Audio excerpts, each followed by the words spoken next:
All right. Hey. Motion to open the meeting. Second. Motion's been duly made and second. A roll call is in order. Mr. Bradley, Aye. Mr. Rowland, Aye. Mr. Darcy.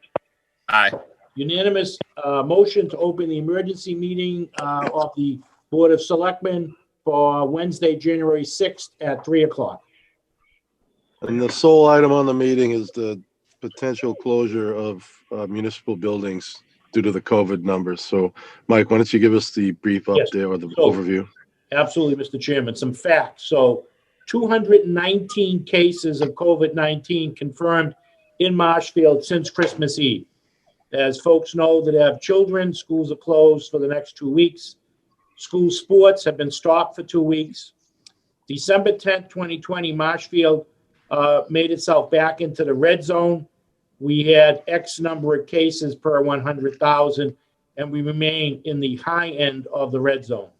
Positivity rate, as of December 31st, DPH releases once a week, so we'll get an update tomorrow.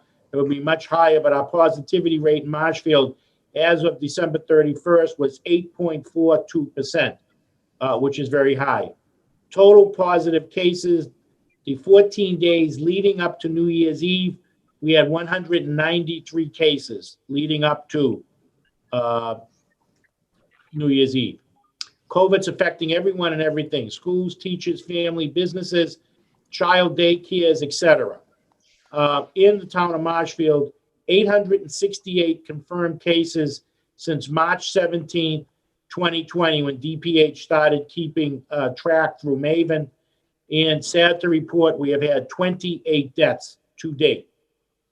Out of abundance of caution and to slow down the rate of spread, I'm recommending that the Board of Selectmen discuss and vote to shut down access to town buildings for 2 weeks, beginning Thursday, January 7th, and reopening to access to the public on Monday, January 25th, 2021. This decision is supported by the chair of the Board of Health. This doesn't mean that people will not have access to our town services. The services will continue to be provided at Town Hall via the first floor windows. Now, we ask residents, as you come up to pay your bills, as you come up to the building department, the clerk, the assessors, etc., you must be wearing your mask. It's important that people social distance and wear their masks. The senior center will continue, even though the senior center is closed, it has been closed to the public. Inside their building, they will continue to provide Meals on Wheels. Library will be shut to the public, but will continue to provide book drop-off and book pickup. This will not affect the transfer station, police, and of course, fire operations. Buildings affected by this would be Town Hall, the library, the senior center, and the rec department. We must stop the spread as quickly as possible. There'll be additional information on our website. Employees not at the office, I'm sure residents will be wondering, employees not at the office will be working from their home.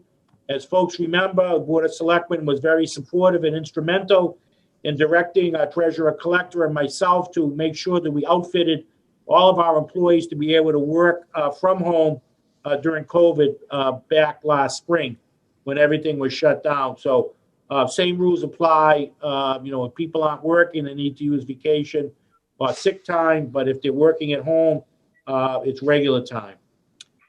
We ask people to continue to wear their face masks, practice social distancing. We're all in this together, and by working together, we'll get beyond COVID-19.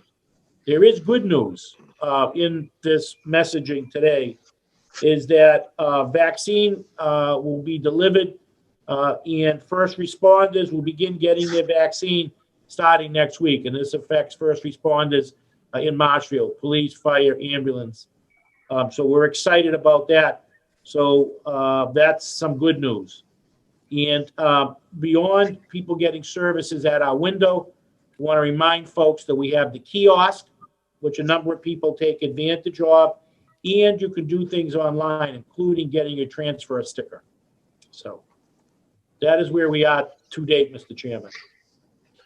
So, Mike, it's very clear to me that there's no choice but to do this, given the what the numbers are saying. And, it's just a shame that we're back here, but, we've got to make every effort to protect people and our employees. So, I concur with closing all those buildings now. And if we need to extend this, we'll come back in the end of the 2-week period and see where we're at. So the only thing, Mike, with regard to the vaccine distribution, we're receiving it from the state, and then who's going to So we've monitor partnered up, sure, distribution? Mr. Chairman. Marshfield's partnered up with Duxbury. Duxbury, a lead person on first responders is Chief Nord, and he's made arrangements with the Commonwealth. He's taking care of Marshfield, Duxbury, Hanover, I believe Abington, and maybe Kingston. And it's just the first responders in those regions. That is correct. First responders, Okay. and it's by appointment because there's, along with Right. getting the vaccine, it's a whole process of signing in, getting an appointment. People have to get appointments, getting your insurance information, even though it's free. The state's requiring people that have insurance to supply their insurance information. And then once they get the shot, even the first responders, 20 minutes, people have to be monitored 20 to 30 minutes after they have the shot to make sure that they don't have an adverse reaction. Okay. All right, Mike, thanks. Chris, and then Steve. No, I mean, Question. obvious. Can you hear me? Yes. Yep. I mean, obviously, this isn't getting any easier. And I think, I was saying you control what you can control and, deal with everything else. And this is something we can control. I mean, ultimately, the key thing I want to emphasize is that services will continue to be offered, and that, it won't be, the status quo that we've had, but people will be able to get the services they need from the town.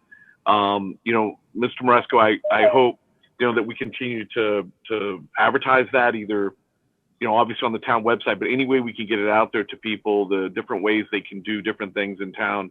I know we've been doing that, but it's important so people know that we're still here for them, that the town isn't shutting down. I mean, I've been working remotely since last March and still been able to do my job and continue to do what needs to be done. And it's a different world. So I think we just have to do these things to try to protect our citizens. And, one death is too much from this. I mean, we need to be prudent and, diligent in this. And I think a 2-week shutdown is warranted. So I concur with the Board of Health and with our chair. So, Steve? Yeah, unfortunately, this is in response to where our numbers are at currently. And like you said, Michael, we have the windows, we have the kiosk, we have a drop box, and folks can also pay their bills online. And thankfully, we have the equipment and technology where our employees are working productively remotely. So, we have the pieces in place to keep things running smoothly. So again, I concur that this is the right move at this point in time. All right. Thanks, everyone, for your comments. I make a motion to close the municipal buildings as directed by the town manager. I'll second. Okay, a motion's been made and duly second to close town meeting on Thursday, January 7th, reopen to the public on Monday, January 25th. A motion duly made. Roll call is in order. Mr. Bradley. Aye. Mr. Rowland. Aye. Mr. Darcy. Aye. A unanimous vote. Thank you, gentlemen. All right. Thanks, everyone, taking the time in the middle of the day. Mike, let's get that up on ATD and We'll get everything. I'll get everything. everyone. Absolutely. Okay. Great. Thank you, Thanks. gentlemen. Take Be care. healthy. Need a motion to adjourn or no? Yes, motion. Motion adjourned. Second. Motion's been duly made and second. A roll call is in order. Mr. Bradley. Aye. Mr. Rowland. Aye. Mr. Darcy. Aye. Okay, thank you, gentlemen, and stay healthy. Thanks, guys. Thanks.